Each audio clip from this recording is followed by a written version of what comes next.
Hola queridos amigos, aquí nos encontramos nuevamente para el resumen de nuestra escuela sabática. Hace ya más de 5 siglos atrás, en medio de una época en que la Biblia era muy poco considerada y además mal interpretada, Dios levantó a siervos suyos para un propósito especial. Y en medio de todo esto surge el término sola escritura, que básicamente significa solo la Biblia y también tiene que ver con otras cosas.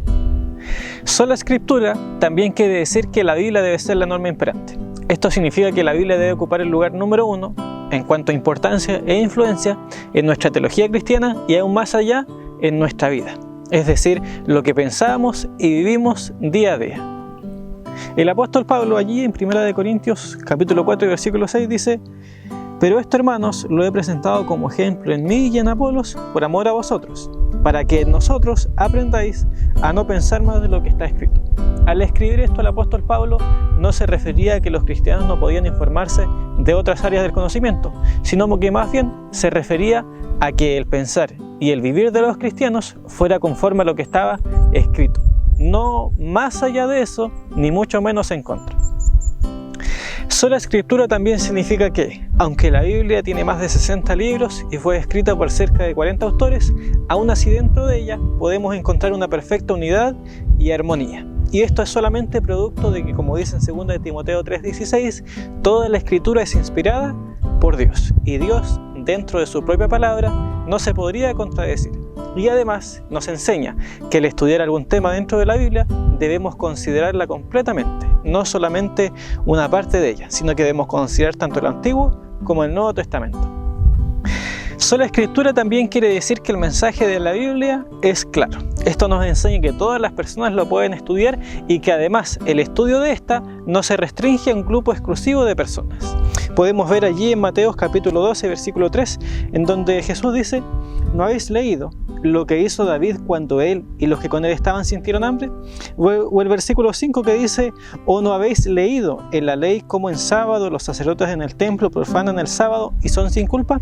O en Mateo capítulo 19 versículo 4, en donde dice: ¿no habéis leído que el que los hizo al principio, hombre y mujer los hizo?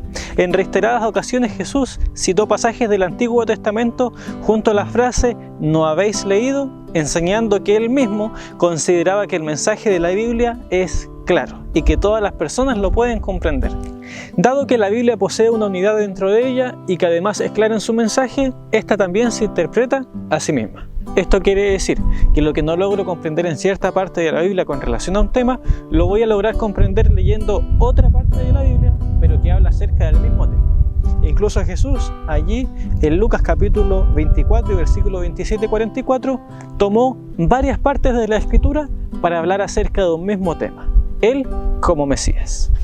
Finalmente nos hacemos la pregunta de si es que existe alguna contradicción entre creer en el principio sola escritura y además creer en Ellen White como profeta. Y la respuesta es que no existe ninguna contradicción y hay varios motivos para decir que esto es así. En primer lugar, a lo largo de toda su vida, Ellen White aceptó la Biblia como algo fundamental en todo aspecto. Junto a esto, ella aceptó y practicó el principio sola escritura y además declaró que sus escritos eran una luz menor que tenía la finalidad de guiar a la luz mayor que es la Biblia. Y junto a esto, el folleto de escuela sabática nos recomendaba que nosotros debemos considerar los escritos de Ellen White no como una adición a la escritura, sino que más bien como algo que está subordinado a la Biblia, es decir, que depende de la Biblia. Que Dios te bendiga, querido amigo, y que tu vida se guíe solamente por lo que está en la Escritura. Nos vemos la próxima semana.